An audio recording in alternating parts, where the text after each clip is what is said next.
Wa idza sa'alaka ibadi anni, kalau hambaku bertanya kepadamu, di mana Allah? Saya pengen curhat.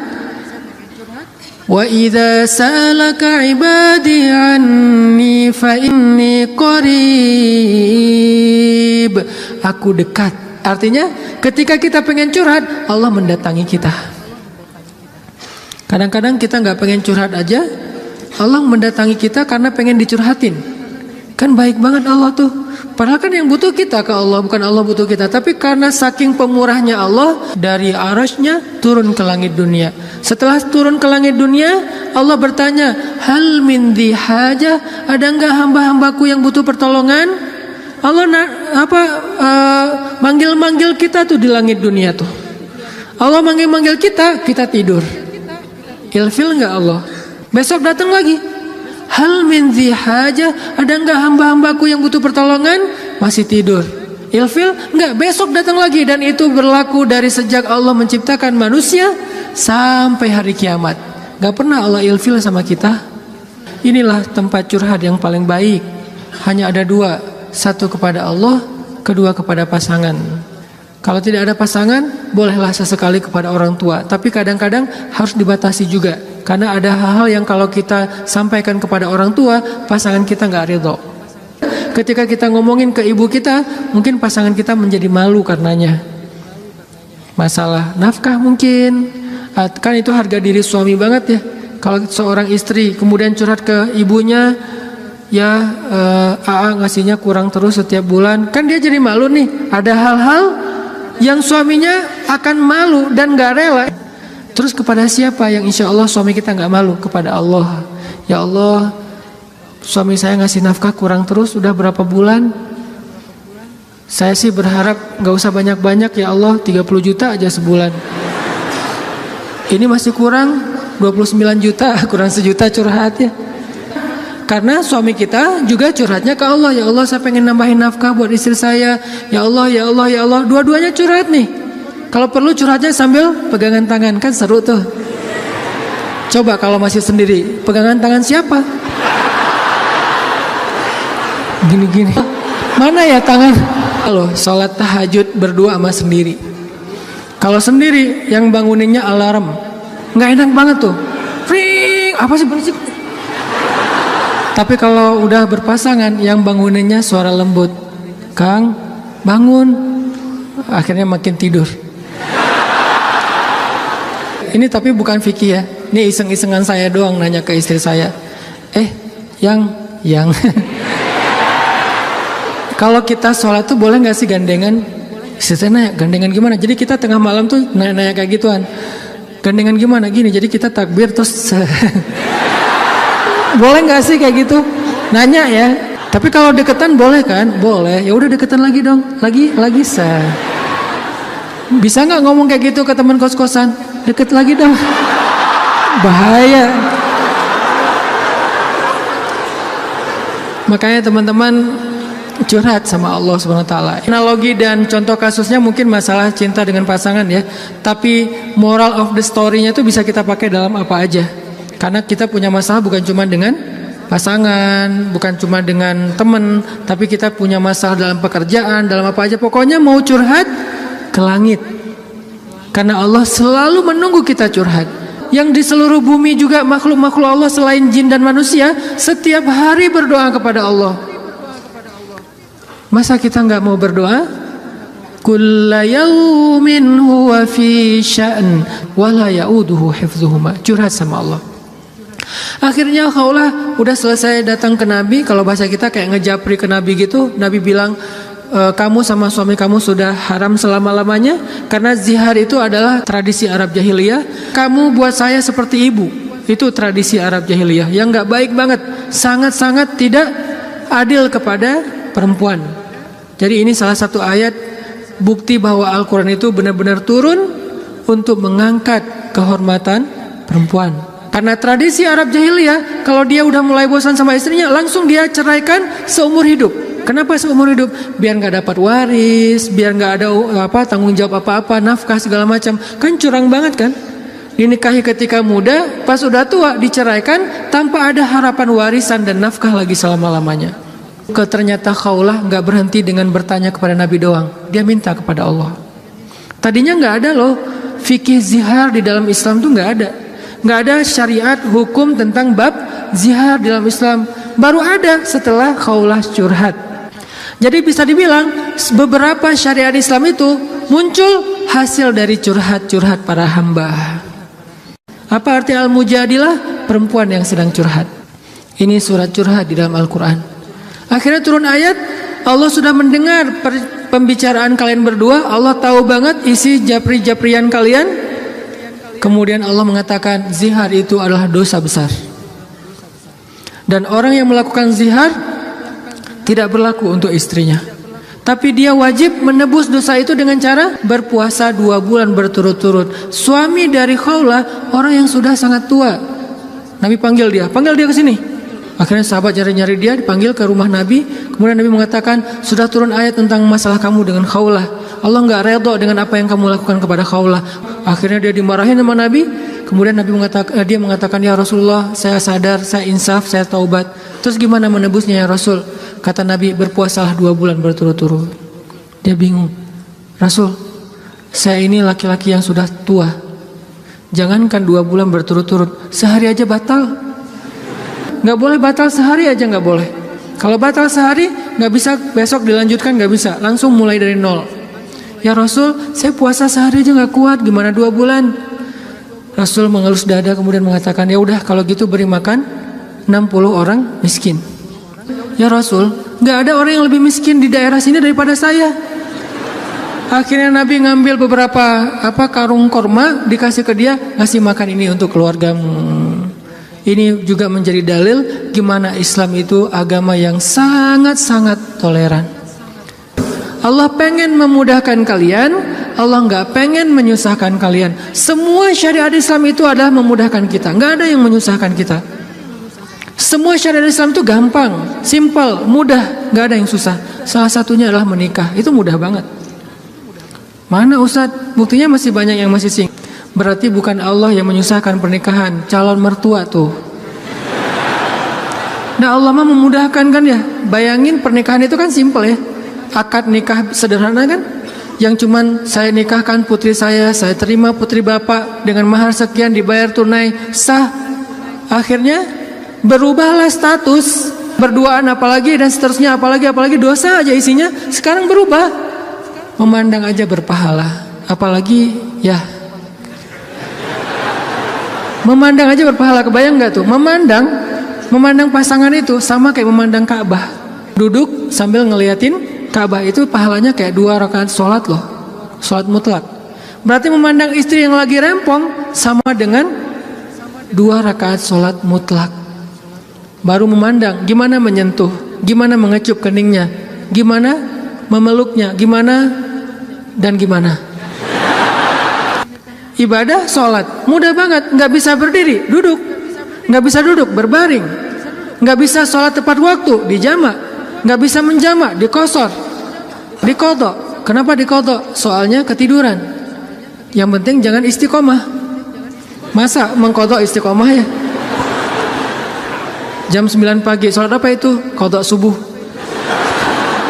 Sekalian dijamak dengan duha. Istiqomah udah setahun kayak gitu. Nah ini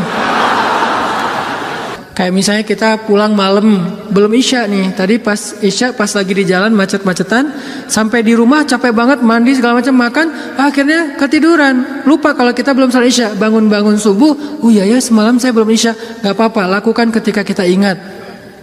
Karena itu lu lupa atau nggak sadar atau nggak tahu ilmunya. Balik lagi, akhirnya Allah turunkan ayat untuk ngebela Khawlah bintu Sa'labah. Kenapa? Curhat kepada Allah. Jadi butuh cinta, butuh ditambahkan rasa cinta, butuh diharmoniskan perasaan cintanya, minta kepada Allah karena cinta itu dari Allah Subhanahu wa taala, bukan dari makhluk. Hati kita itu ada di antara jemarinya Allah, ada di dalam genggamannya Allah. Kadang-kadang kita sendiri nggak berkuasa untuk nolak apa yang diinginkan oleh hati kita sendiri loh. Dan saya ngebuktiin banget. Saya sering bilang saya itu bukan tipe istri saya banget. Ada 4 hal yang istri saya nggak mau, 4-4-nya ada di saya. Ketika sebelum ketemu saya, pokoknya saya nggak mau ini. Aduh, nggak mau banget deh, nggak banget deh, nggak banget deh, nggak banget deh. Makanya jangan gampang nyumpahin ya. Nanti malah dikasih seperti yang kita sebutin. 4 hal yang saya nggak pengen banget ada suami saya yang 4 ini. Ternyata pada diri saya ada 4-4-nya.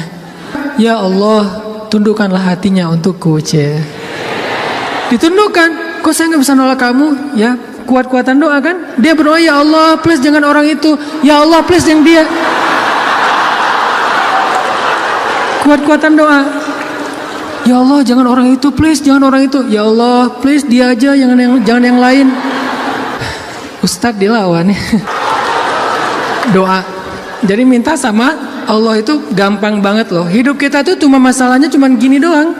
Buat saya hidup saya itu modalnya bukan duit, bukan teman, walaupun itu semuanya penting dan berharga, tapi modal paling penting dalam hidup saya itu ini. Makanya saya nggak mau sama sekali menggadaikan doa dengan makanan yang syubhat dan haram, nggak mau saya. Misalnya jalan ke luar negeri kayak kemarin New Zealand, Jepang yang muslimnya minoritas kan susah nyari makanan halal tuh.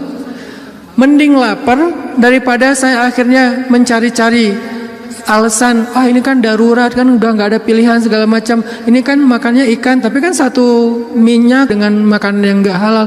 KFC kalau di luar negeri itu halal. Mungkin kalau di Singapura McD KFC-nya udah ada label halal, tapi kalau di beberapa negara yang lain nggak ada label halal. Walaupun ayam kan bukan babi Ustadz, bukan pork, tapi kan dia nggak disembelih dengan nama Allah. Saya nggak mau.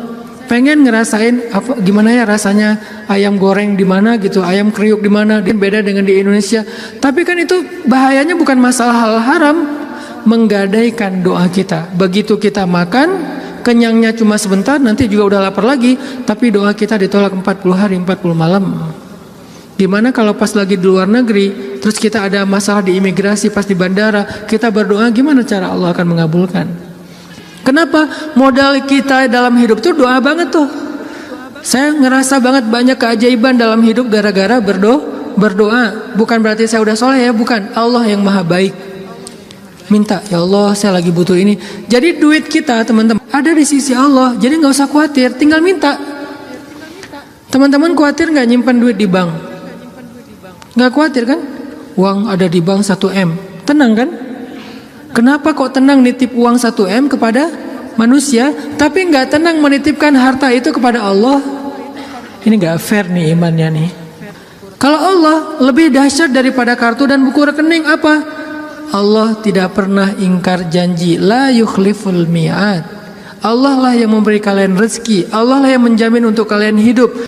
Sehingga buat saya pribadi, saya tuh orang kaya. Uangnya di mana Ustaz? Di Allah.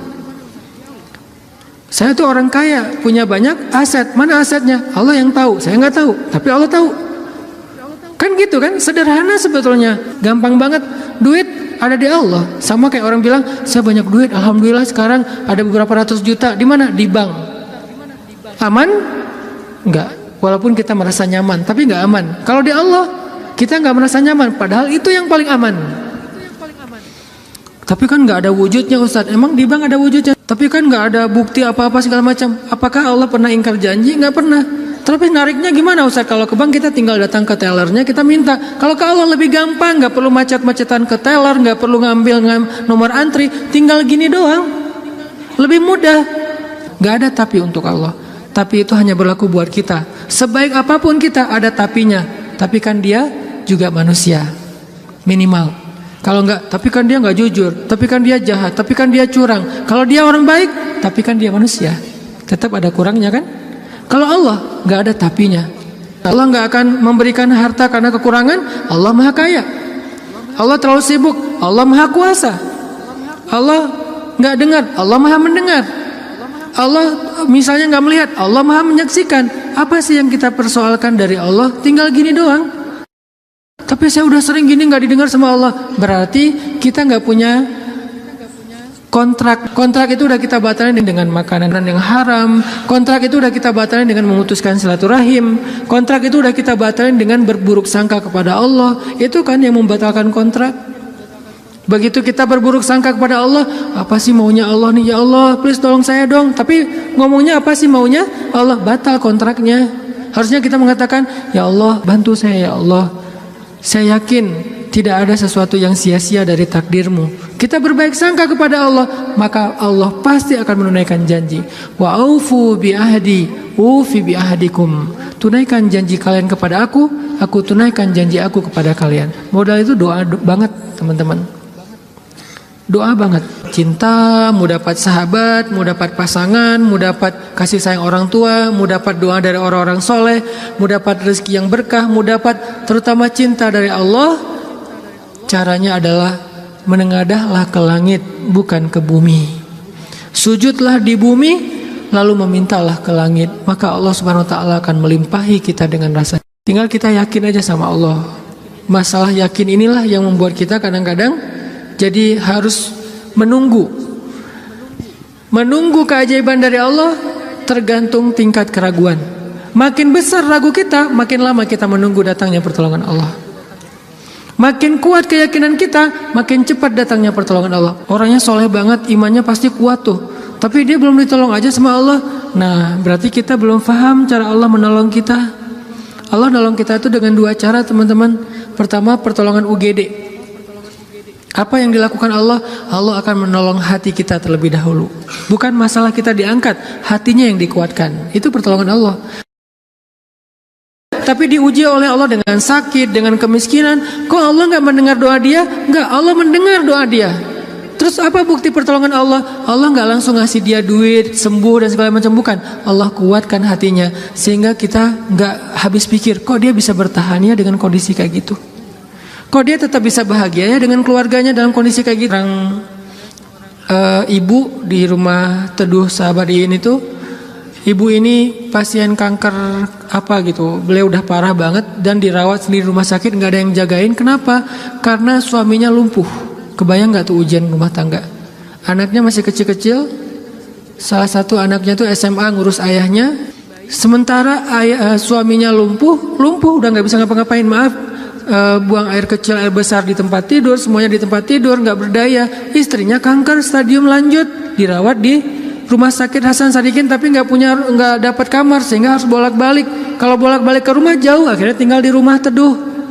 Cuman yang pertanyaan istri saya agak heran, udah berapa lama suaminya lumpuh? Udah 3 tahun. Istri saya ngelihat anaknya baru setahun. Loh, anaknya baru setahun ya? Iya. Suami udah lumpuh 3 tahun. Terus gimana caranya? Maksudnya masih bisa dikasih keturunan? Yang penting jangan dibayangin aja. Gak boleh ngebayangin. Kita hanya ngebahas hikmah. Kok bisa ya?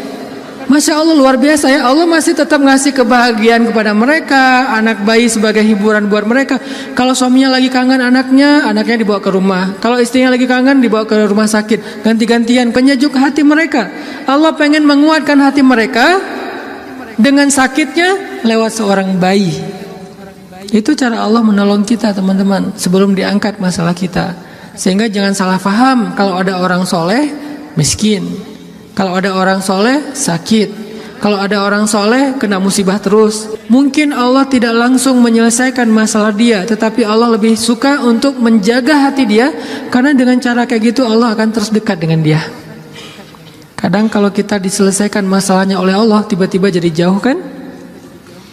Ya Allah tolong saya, tahajud 1 juz 1 malam. Luar biasa tuh kalau lagi ada masalah. Satu masalah selesai, gak usah tahajud, sholat aja dijamak lagi tuh tadi. Maghrib dijamak dengan isya, zuhur dijamak dengan asar, subuh dijamak dengan duha. Jadi sehari menjamak 3 kali sholat. Kenapa? Udah gak ngerasa butuh sama Allah. Allah tahu itu. Makanya nih kayaknya hambaku nih kalau aku tolong nanti jauh lagi, sementara aku kangen. Kan tetap happy, tetap bahagia. Yang gak bahagia itu orang yang lihat. Yang justru gak tega itu yang ngelihat, yang ngerasain. Biasa-biasa aja. Saya kadang-kadang gak habis pikir dengan beberapa orang teman saya, soleh banget, hidupnya tuh susah banget. Kerjaannya gak jelas, penghasilannya gak seberapa, anaknya banyak, dan sering nunggak gitu di sekolah teh. Tapi saya lihat keluarganya, anak-anaknya senyum-senyum semuanya, pada hafal Al-Quran, suami istri akur segala macam. Kok mereka bisa bahagia dengan modal hidup yang cuma segitu, sementara ada keluarga lain yang modal hidupnya berlimpah tapi gak bahagia. Karena yang ini ditolong hatinya, yang itu tidak ditolong hatinya. Minta aja sama Allah, apapun masalah kita. Apalagi cuma masalah perasaan hati. Allah bolak-balikan hati sesuka Allah. Gampang banget buat Allah. Kadang-kadang yang saya cerita, ketika kita terbesit dalam hati aja Allah wujudkan kan. Kayak ada seorang ibu di Dumai, cuman terbesit di hati, gak ngomong loh. Tiba-tiba saya kepikiran pengen ke Dumai. Kenapa Ustaz? Gak tahu, pengen aja ke Dumai. Akhirnya kita ngumpulin tuh daftar yang ngundang di seluruh Indonesia, terus kita yang nentuin mau kemana. Ke Dumai ya. Akhirnya nentuin beli tiket ke Dumai, walaupun sebetulnya jadwalnya tuh rush banget loh.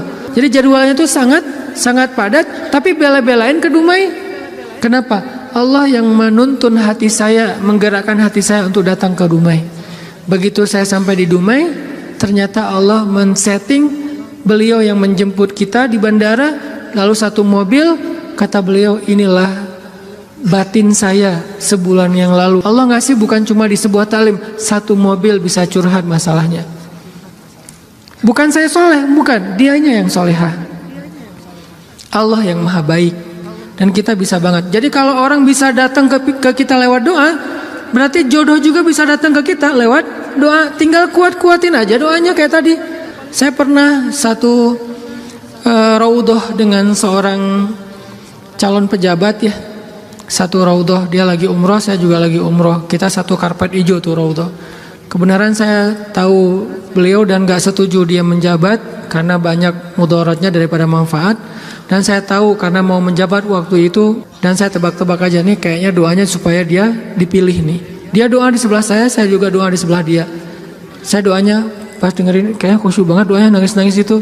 Ya Allah, tolong jangan kabulkan doa orang di sebelah. Karena mudaratnya lebih banyak, saya nggak rela banget dia yang berkuasa karena bahaya banget. Jelas doa itu yang paling luar biasa. Sama kayak kita menjalani hidup, ada masalah dikit tinggal gini kan. Sama kayak kita ada asuransi, ada masalah dikit tinggal klaim. Cuman ngeklaim asuransi kan lama nih. Kita harus bayar 200.000 dulu, kita harus ada prosesnya dulu. Kalau ke Allah, kenapa kita ngeluh? Kok lama banget ya Allah, kok lama banget? Enggak, kalau kita yakin akad kita dengan Allah di sini, makin kuat di sini, makin cepat Allah menolong kita, dan itu ajaib banget. Saya nolak kalau misalnya Allah mau mendatangkan sesuatu dalam hidup saya, gimana pun ditolak tetap akan datang, tetap akan ketemu. Alam yajidka yatiman fa'awa wa wajadaka dhallan fahada wa wajadaka ailan fa'aghna. Itu yang jadi modal kita. Bukankah dulu kita pernah ngalamin masa-masa sendiri, kemudian Allah beri kita keluarga, masa-masa ketika kita bingung Allah beri kita petunjuk. Fa ammal yatima fala taqhar wa ammas sa'ila fala tanhar wa amma bi ni'mati rabbika fahaddis. Apa maksud wa amma bi ni'mati rabbika fahaddis? Nikmat Tuhanmu itu dibicarakan. Maksudnya apa? Untuk membuat kita makin yakin sama Allah. Ya, dulu kan Allah pernah nolong kita. Dulu kita pernah lapar, Allah yang beri kita makan. Dulu kita pernah bingung di sebuah kota mau kemana, Allah kasih kita tempat tinggal. Dulu kita pernah bingung sendiri, Allah kesepian sendiri, Allah kasih kita keluarga. Itu yang dibahas untuk tajdidul iman, memperkuat iman kita kepada Allah Subhanahu wa taala.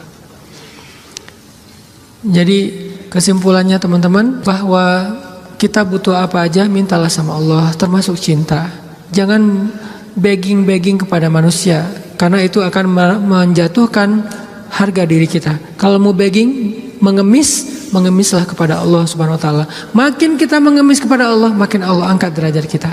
Makin mengemis makin mulia. Kalau ke manusia makin mengemis makin hina. Mudah-mudahan ini menjadi booster buat kita, bukan hanya dalam masalah pernikahan, tapi juga dalam semua masalah hidup kita. Dan la tahzan, innallaha ma'ana. Gak usah khawatir, jangan sedih, jangan putus asa. Allah itu selalu bersama kita. Kenapa kita tidak mengandalkan ini?